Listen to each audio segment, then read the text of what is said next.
બનાસકાંઠાના બે ભાગમાં વિભાજન કરી વાવ-થરાદ જિલ્લો બનતા લોકોમાં ખૂબ આનંદ જોવા મળ્યો હતો, પરંતુ ધાનેરા તાલુકાને વાવ-થરાદ જિલ્લામાં સમાવેશ કરાતા ધાનેરા તાલુકામાં લોકોમાં રોષ જોવા મળ્યો હતો।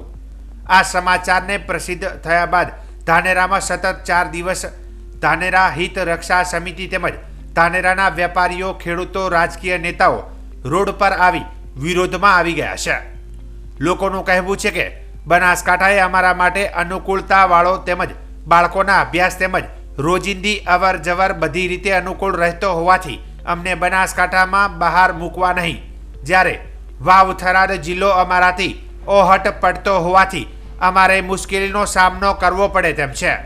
આ સંદર્ભે આજે ધાનેરા લાલ ચોક ખાતે ધાનેરા હિત રક્ષા સમિતિ દ્વારા ધરણાનો કાર્યક્રમ રખાયો હતો, જેમાં ધાનેરાના પૂર્વ ધારાસભ્ય મફતલાલ પુરોહિત, પૂર્વ ધારાસભ્ય નથાભાઈ પટેલ, ચાલુ ધારાસભ્ય માવજીભાઈ દેસાઈ, પૂર્વ નગરપાલિકાના પ્રમુખ પોપટલાલ જોશી, બળવંતભાઈ રાવ, ધાનેરા હિત રક્ષા સમિતિના કાર્યકર્તાઓ, ડામરાજી રાજગોર, ધાનેરાના વેપારીઓ, ખેડૂત મિત્રો તેમજ મોટી સંખ્યામાં ધાનેરાના નાગરિકો ઉપસ્થિત રહ્યા હતા।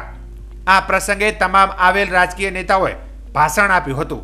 આ પ્રસંગે પૂર્વ ધારાસભ્ય મફતલાલ પુરોહિતે ગુજરાતની સરકાર પર આક્રોશ વ્યક્ત કર્યો હતો અને કહ્યું હતું કે સરકાર અમારા પાછળ પડી છે તો એને રોવાનો વારો પણ આવી શકે તેમ છે। નરેન્દ્રભાઈનું નામ આવે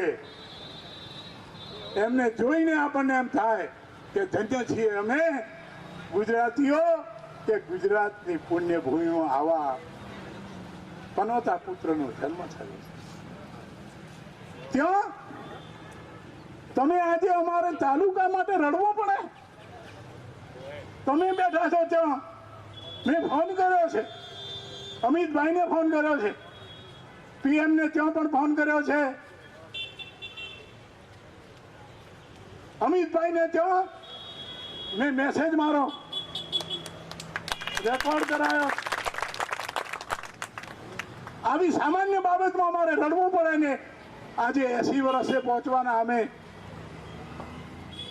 20 વર્ષના હતા ત્યારથી જનસંઘનું કામ કરતા આવ્યા છીએ અને આજે અમારે રડવું પડે। કટોકટીમાં હું જેલમાં હતો, આ વિચારધારા માટે અમે પણ કંઈ કર્યું છે અને છતાં જો તમને ન કોઈને સમજાતું હોય તો અમને મારી નાખો, અંગ્રેજોએ કરેલો જલિયાવાલા બાગ કરી નાખો, પણ મહેરબાની કરીને આવું માફ કરો। રોજ રોજ અમારે મરવું એના કરતા એકવાર મરવું સારું। બહુ દુઃખ સાથે આ વાત કરું છું, એટલે મહેરબાની કરીને પત્રકાર મિત્રો તમને પણ કહું છું, યોગ્ય પ્રશ્નો જે છે એનું બરાબર તમે ચલાવો, પ્રજાને જાગૃત કરો અને 1500 ફૂટ નીચે પાણી જતા રહ્યા હોય, 3% વ્યાજે પૈસા લઈને બોર કરાવે, પાણી ન થાય, આખો પરિવાર રડે, એ દિવસે રસોઈ નથી બનતી, ભૂખ્યા સૂઈ રહે છે લોકો। મેં જોયા છે એવા પરિવારો અને રજૂઆત એટલા માટે કરીએ છીએ અમને દુઃખ થાય। એટલે અમને હવે ફરીથી જો તમારે ત્યાં મોકલવા હોય, આજે ધાનેરા ખાતે લાલ ચોક ખાતે ધાનેરા તાલુકા હિત રક્ષક સમિતિ દ્વારા ધરણા પ્રદર્શનનો કાર્યક્રમ ચાલી રહ્યો છે। બનાસકાંઠાના જે બે વિભાજન થયું જિલ્લામાં, એમાં ધાનેરા તાલુકાને વાવ-થરાદ જિલ્લામાં સમાવેશ કરવામાં આવ્યો, એના માટે ધાનેરાની પ્રજાનો ખૂબ વિરોધ છે, ખૂબ આક્રોશ છે। આની સામે તારીખ 4 ને શનિવારના દિવસે આખા ધાનેરાના વેપારીઓએ સ્વયંભૂ બંધ રાખ્યો હતો અને દરેક રાજકીય આગેવાનો, સામાજિક આગેવાનો પક્ષાપક્ષી ભૂલીને સામૂહિક રીતે એકત્ર થઈ અને રેલીના સ્વરૂપે જઈ અને પ્રાંત કલેક્ટરમાં આના વિરુદ્ધમાં આવેદનપત્ર પણ આપેલું છે કે ધાનેરા તાલુકાને બનાસકાંઠા જિલ્લામાં રાખવામાં આવે।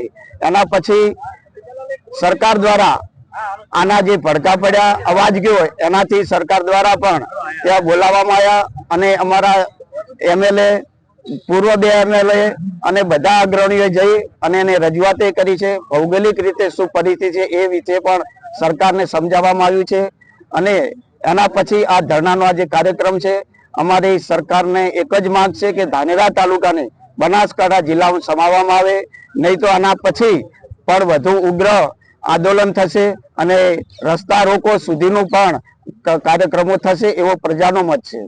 અને નવો જિલ્લો જે બન્યો છે વાવ થરાદ, એ જિલ્લો બન્યો એમાં અમને વાંધો નથી, પરંતુ અમારા ધાનેરા તાલુકાને જે થરાદમાં સમાવેશ કરવાની જે ચેષ્ટા કરવામાં આવી છે એ ખૂબ ખરાબ છે અને ધાનેરા તાલુકાની 100% વસ્તીને એના સામે વાંધો છે.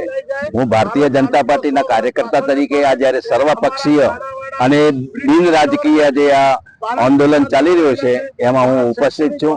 મારી પાર્ટીના લોકોએ પણ સરકારમાં રજૂઆત કરી છે કે ભાઈ આ જે તમે કરી રહ્યા છો, જિલ્લાનું વિભાજન કરો છો બરાબર છે વહીવટી સરળતા ખાતર, પણ તાલુકાનો જે કરો છો એ ખોટું છે, કારણ કે આમાં તો ભારતીય જનતા પાર્ટીને રાજકીય રીતે નુકસાન થાય એમ છે. લોકોની ઈચ્છા જ નથી તો જવાની. અને 1764 ની અંદર જયારે સિરોઈ માં આ તાલુકો હતો, તેના પછી નવાબના શાસન તળે આ તાલુકો આવ્યો 1764 માં. ત્યારથી લઈ અને 200 વર્ષથી અમે પાલનપુર સાથે જોડાયેલા છીએ. અમારું સોશિયલ બોન્ડિંગ, અમારી સામાજિક સંબંધો, અમારી લાગણીઓ એ બધું તો છે. ગાંધીનગરમાં આમાં વિદ્યાર્થીઓ ભરતા હોય, હવે એમને કોઈ સરકારી કામકાજ પડ્યું થરાદ જવાના છે, એક દિવસની અંદર ગાંધીનગર થી આવી અને થરાદ ભાઈ પાલનપુરમાં કામ કરાવીને પરત જઈ શકે. નોકરિયાત લોકો છે, વિદ્યાર્થીઓ ભણે છે, કોઈનો પણ ખ્યાલ સરકારે રાખ્યો નથી. અમે સરકારમાં અમારી લાગણી પહોંચાડી છે અને અંત સુધી જો સુધી આ તાલુકાનો જે નોટિફિકેશન તો હજુ પડ્યું નથી, પણ સરકાર આ જિલ્લાને માંથી તાલુકાને બાકાત કરી ધાનેરાના તાલુકાને બનાસકાંઠામાં નહીં રાખે ત્યાં સુધી અમારી લડત ચાલુ રહેશે. આ લડત બિન રાજકીય છે, કોઈ રાજકીય નથી અને ધાનેરા હિત રક્ષક સમિતિના નેજા હેઠળ આ લડાઈ ચાલી રહી છે. એમાં બધા સંમત છે અને અમે અંત સુધી લડશું. આજે ધાનેરા ખાતે